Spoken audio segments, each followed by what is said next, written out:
In the last weeks, the global financial market witnessed a deep crisis of the most important American investment banks.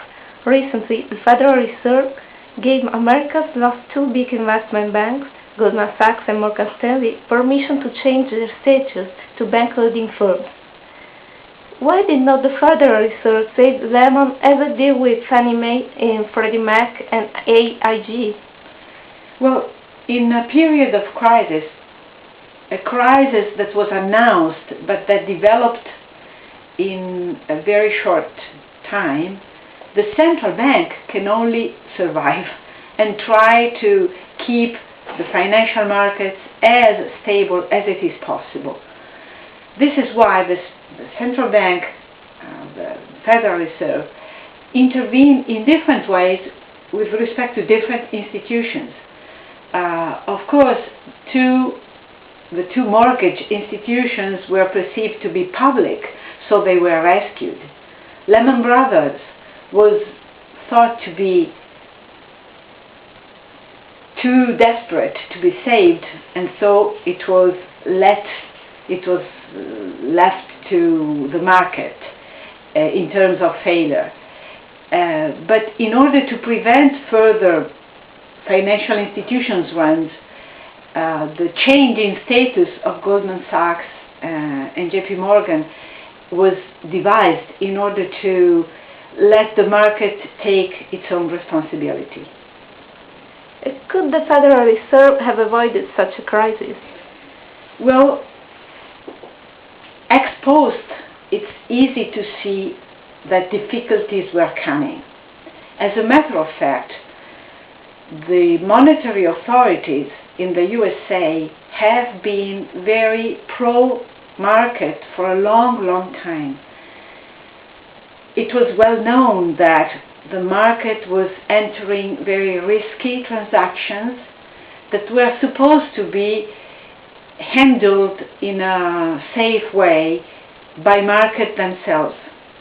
Ex post, we recognized that the market was surely taking much more risk than it should have been.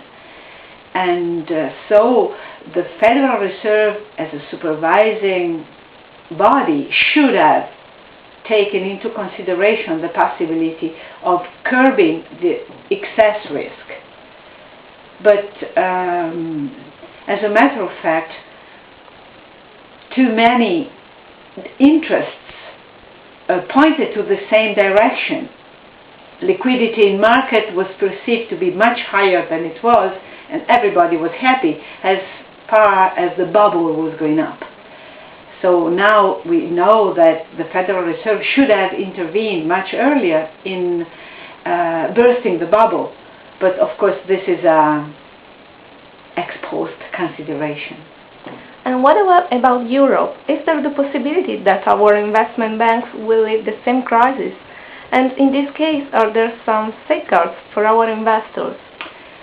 European investment banks have been buying American products, so they are involved in the crisis as clients, as far as we know, just as clients. So they will surely have to write losses in their budget statements, and so there will be costs also for Europe. But the big costs have been subscribed by the U.S.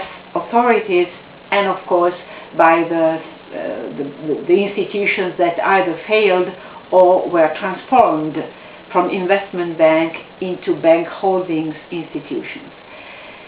So we will face the consequences of the crisis, but they will be less severe than they have been in the USA.